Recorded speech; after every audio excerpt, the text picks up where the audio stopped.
Tonight we're looking at carbon age method of age determination. The carbon 14 method of age determination. Let's go to k55.htm. And we left off at this statement.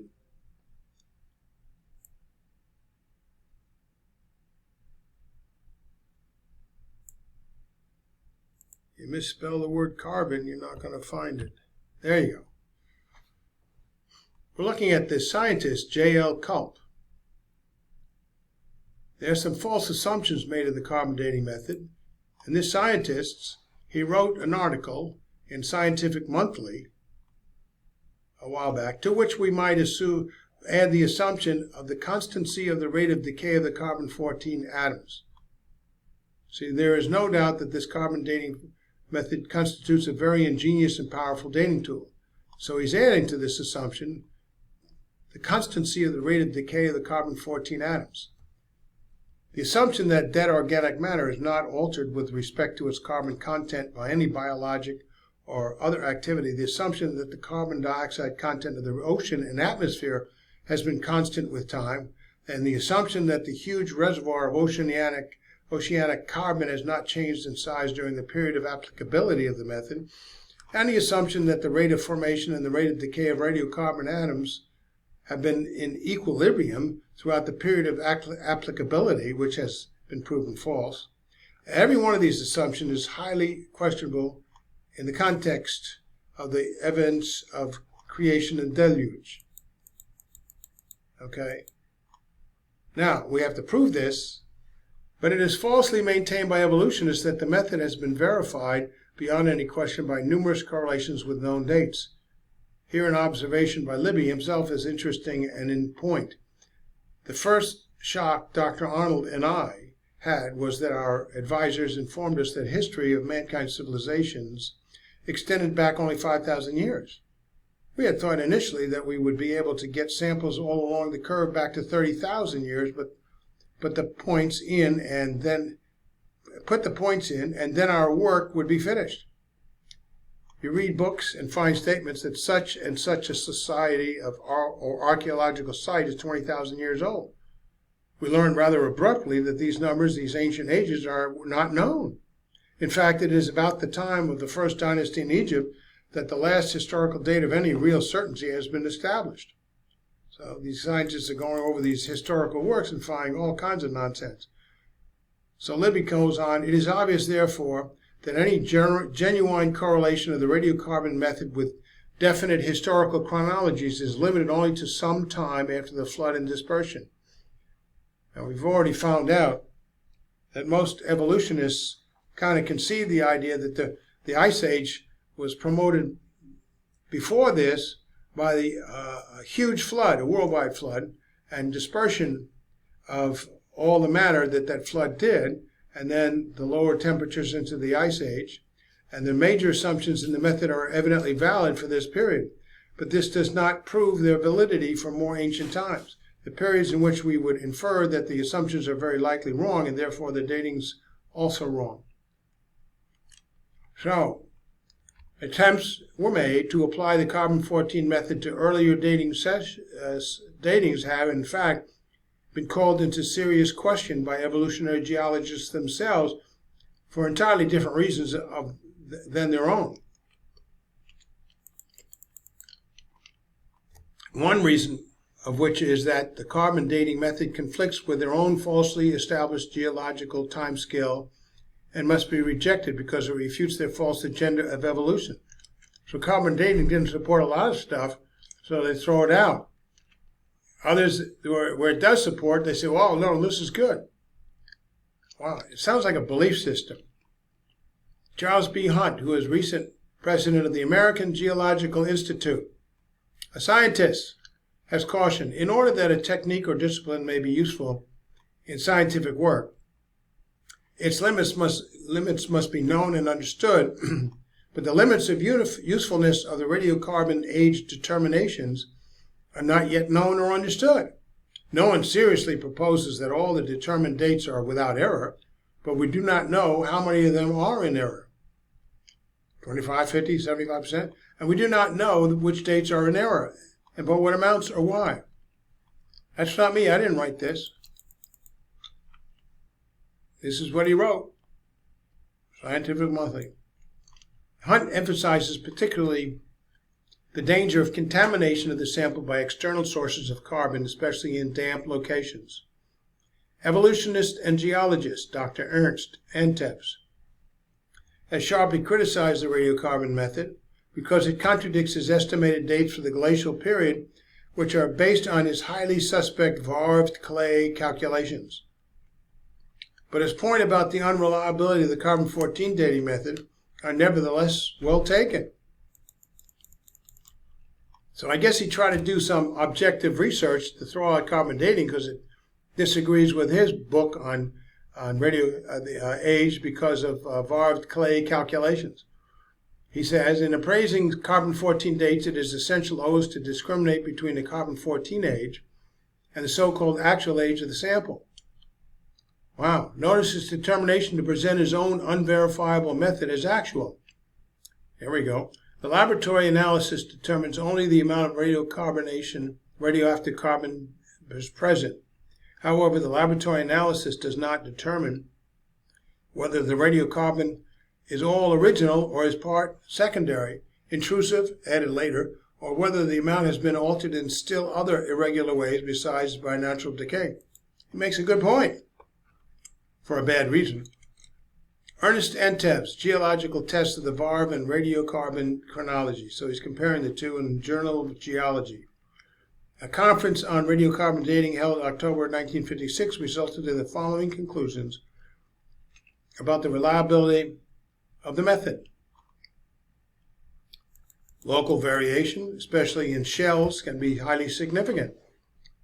Possible variations in the size of the exchange reservoir under glacial climates are unimportant.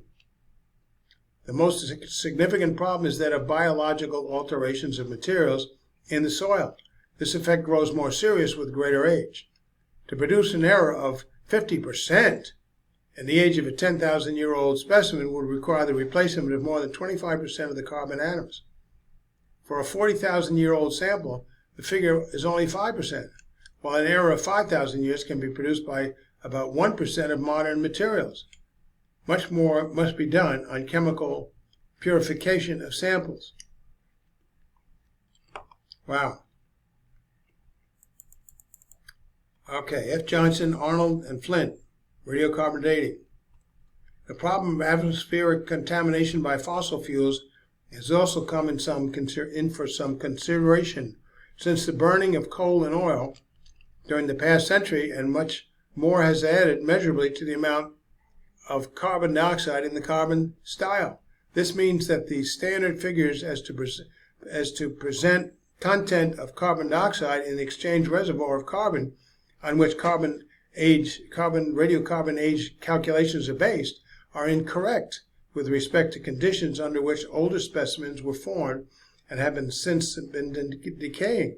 Although this might be correlated approximately by modifying the standard to one before the Industrial Revolution, the following caution is also in order. Since completion of the present list, a careful study has been made of a series of samples of known age. It was found that the activity of radiocarbon in the atmosphere was going up and down even before the Industrial Revolution. How reliable is this? Well, Dr. Patton says, probably the radiometric dating system that receives the most attention is radiocarbon, though it's probably less significant for evolution creation controversy than any other because it covers such a short period. Nevertheless, there are clear indications regarding radiocarbon. There are serious problems, and without going into the particulars, notice a quotation from Robert Lee from the Anthropological Journal of Canada. He says, "The troubles of the radiocarbon dating method are undeniably deep and serious." Wow, but they keep using it. Despite 35 years of technological refinement and better understanding, the underlying assumptions have been strongly challenged. Now, this is not a matter of contamination or something that happens to be added. This is an underlying assumption, the basic mechanics of the system. He says, it should be no surprise, then, that fully half of the dates are rejected. Wow. You know, 50% doesn't get you a passing grade in grammar school. Now, that's the authority that uses it. That believes in it, at least to a degree. You check at least half of them out. And I've found, from my experience, that's a conservative estimate. For example, Marvin Lupino, in his book Bones of Contention, has about 3 chapters on the dating controversy that involved the skull number 1470. Of course, not dating the skull itself, but the layer above it, the volcanic tuff. He points out that the dates they got were way off. The ones they got later, they assumed were correct, but they later found that they wouldn't fit with the evolutionary theory, and so they redated and redated. They dated it 41 times. And we're talking about the scientists at Cambridge University, supposed to be the most accurate in the world. They checked the first 40 efforts and kept the 41st. Well, that's not a scientifically dependable process. You're just getting what you assume to be so to start with, and so we understand that. Lupino goes on to say, the wonder is, surely, that the remaining half come out to be accepted. There are gross discrepancies. The chronology is uneven and relative, and the accepted dates are actually selected dates. Now, that's the truth. It's not that this is what the evidence demands, but it's what they pick up out of a wide range that sources what they assume to be the case to start with. They did it 41 times to find out what they were looking for. Where we've done some radiocarbon doubt at Glenrose, Dr. Patton says, in the area where I've been working in recent years. There is wood in the formations, supposed to be 110 million years old. But this wood fragment from that formation dated by radiocarbon at UCLA at 890 years, less than 1,000, and the layer is supposed to be 110 million years old. Just a little bit down, about 100 yards from that, in an area that we've excavated, where we'd taken the overburden off, we got to another carbonized stick. We dated it at the UCLA Carbon-14 lab, and this dated at 12,890 years, not too far from the same formation of 890. That's a huge difference, and doesn't go into millions. All in the layer supposed to be 110 million years old. We've excavated 2 dinosaurs from that area, dated at UCLA Radiocarbon lab at 19,000 years, and the layer is supposed to be 110 million. We've dated now 19 different dinosaurs, not supposed to be any radiocarbon at all in dinosaur bones. They've been extinct for about 65 million years, we're told. And carbon-14 plays out in a few thousand years, 30, 40, 50, 80, some might say. Well, we found it all of the dinosaurs we've dated, all 19. The ages range from 10,000 all the way up to 30,000 years, and everything in between. Obviously, something is seriously wrong. Just throw a dart. We notice a statement reported in Science on an international conference of 145 experts in the field. And they say, throughout the conference, emphasis was placed on the fact that laboratories do not measure ages. That's what they send them for. They measure sample activities. Wow. The connection between activity and age is made through a set of assumptions. One of the main assumptions of carbon-14 dating is that the atmosphere radiocarbon level has held steady over the age range to which the method applies. If it goes up and down or is not the same, well, then how do you question that? The assumption is made. In other words, we got the same amount of carbon-14 now than we had when this critter died that we're trying to date. However, we have seen indications that this is not a valid assumption as we see the ages vary drastically. We know that that's not the case, in fact, because the level of carbon-14 has been measured to be increasing. This is in the atmosphere. It was thought to be at equilibrium. That's an important point. If we use the analogy of the faucet pouring water into a tube that, for the sake of illustration, will assume to be infinitely high, as this column of water increases, then the weight of the water would increase and would force the water out faster at the bottom. Now, when you rate the flow at the bottom increases to the point where it equals the rate of the formation of the entrance at the top, then we have the level remaining constant. Carbon-14 Goes out, comes in, same rate. It would stay the same.